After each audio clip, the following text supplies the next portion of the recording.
Hello दोस्तों, मैं हूं आपका दोस्त अपडेटर और आज मैं आपके लिए लेके आया हूं एक अपडेट।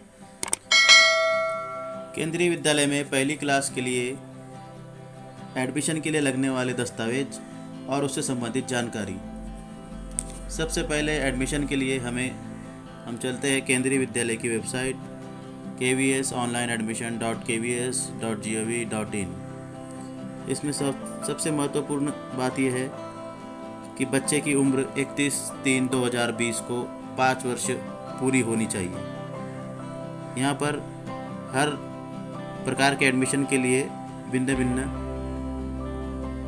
प्रकार के दस्तावेज मांगे गए हैं। सर्विस कैटेगरी के लिए अगर केंद्र सरकार के ट्रांसफरेबल कर्मचारी है तो ट्रांसफ़र सर्टिफिकेट जो कि सक्षम अधिकारी द्वारा हस्ताक्षरित होना चाहिए।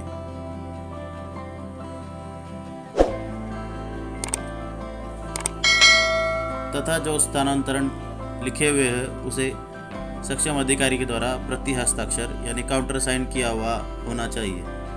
उसमें नाम, पद और कार्यालय के मोहर जरूरी है।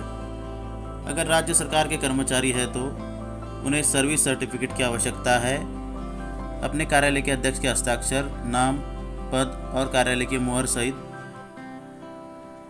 प्रमाणित करके स्कूल में जमा कराना है। केंद्र सरकार के कर्मचारियों के लिए भी सेवा प्रमाण पत्र यानी सर्विस सर्टिफिकेट की आवश्यकता है, जिसमें जो लोग CRPF, BSF, NSG, SPG, CISF, केंद्र सरकार के स्वायत्त संस्था, सार्वजनिक क्षेत्र के उपक्रम तथा अन्य अस्थानांतरणीय तथा स्थानांतरणीय दोनों प्रकार के केंद्र सरकार के कर्मचारी इस प्रमाण पत्र को अपने कार्यालय के अध्यक्ष के हस्ताक्षर, नाम, पद और कार्यालय की मुहर के साथ स्कूल में जमा करेंगे। अगर आप सिंगल गर्ल चाइल्ड कैटेगरी में आवेदन करना चाहते हैं तो 100 रुपये के स्टैम्प पेपर पर नोटरी एफिडेविट करवाकर उसमें संपूर्ण जानकारी भर के सिंगल गर्ल चाइल्ड के लिए आवेदन कर सकते हैं। अगर आपका एक ही बच्चा है और वो लड़की है, उस कैटेगरी के लिए आप इसमें आवेदन कर सकते हैं। ईडब्ल्यूएस के लिए राज्य सरकार या केंद्र सरकार द्वारा जारी किया गया ईडब्ल्यूएस का प्रमाण पत्र अगर बच्चे का हो तो ठीक है, अगर ना हो तो पिता का प्रमाण पत्र जमा करना होगा तथा एडमिशन के 3 महीने के बाद बच्चे का भी प्रमाण पत्र जमा करना होगा।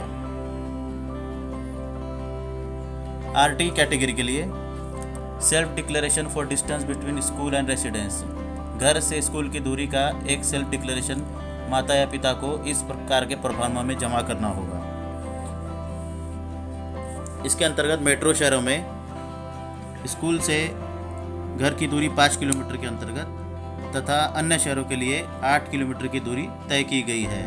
अगर किसी कर्मचारी का सेवा में रहते हुए देहावसान हो गया है तो उनके बच्चों के लिए डाइड इन हार्नेस ये सर्टिफिकेट इस प्रोफार्मा में भरकर जिस कार्यालय में वो कार्यरत थे उन कार्यालय के अध्यक्ष के हस्ताक्षर तथा नाम, पद और मुहर के साथ स्कूल में जमा करना होगा। इसके साथ ही एडमिशन के लिए महत्वपूर्ण email ID, mobile number, birth certificate JPG या पीएनजी फॉर्मेट में 256 KB तक होना चाहिए तथा एक डिजिटल फोटोग्राफ वो भी जेपीजी फॉर्मेट में 256 KB तक होना चाहिए तथा इसी के साथ बच्चे का प्रूफ ऑफ रेसिडेंस जहाँ पर बच्चा रहता है तथा बच्चे का जन्म प्रमाण पत्र आवश्यक है। सभी दस्तावेज जो दिए गए हैं ये भिन्न भिन्न प्रकार की कैटेगरी के लिए आवश्यक है। फॉर्म भरने के लिए सबसे महत्वपूर्ण जानकारी, बच्चे की आयु 31 मार्च 2020 से पहले 5 वर्ष पूरी हुई हो। बर्थ सर्टिफिकेट जेपीईजी या पीडीएफ फॉर्मेट में 256 KB से अधिक ना हो। डिजिटल फ़ोटो जो कि जेपीजी फॉर्मेट में हो और 256 KB से अधिक ना हो। ईडब्ल्यूएस कोटा के लिए ईडब्ल्यूएस का सर्टिफिकेट जो कि राज्य सरकार या केंद्र सरकार द्वारा जारी किया गया हो। आरटीई के लिए एक सेल्फ डिक्लेरेशन जो कि ये प्रमाणित करेगा कि स्कूल से घर कितना दूर है। मेट्रो शहरों के लिए 5 किलोमीटर की दूरी तथा अन्य शहरों के लिए 8 किलोमीटर की दूरी तय की गई है। सिंगल गर्ल चाइल्ड के लिए 100 रुपये के स्टैम्प पेपर पर एक एफिडेविट देना होगा जो कि नोटराइज किया हो। जो कर्मचारी सर्विस पर रहते हुए उनका देहावसान हुआ है उन्हें डाइड इन हार्नेस का सर्टिफिकेट ऑफिस इंचार्ज से देना होगा। केंद्र सरकार के ट्रांसफरेबल एम्प्लॉय अपना ट्रांसफ़र सर्टिफिकेट ऑफिस इंचार्ज से प्रमाणित करके देंगे तथा केंद्र सरकार के कर्मचारी के लिए सर्विस सर्टिफिकेट की भी आवश्यकता है। राज्य सरकार के कर्मचारी ऑफिस इंचार्ज से एक सर्विस सर्टिफिकेट बनाकर देंगे। ये महत्वपूर्ण बातें हैं जो कि हर कैटेगरी के लिए फॉर्म भरने के लिए ज़रूरी है। देखते रहिए हमारे चैनल को, लाइक और सब्सक्राइब करना ना भूलें। धन्यवाद।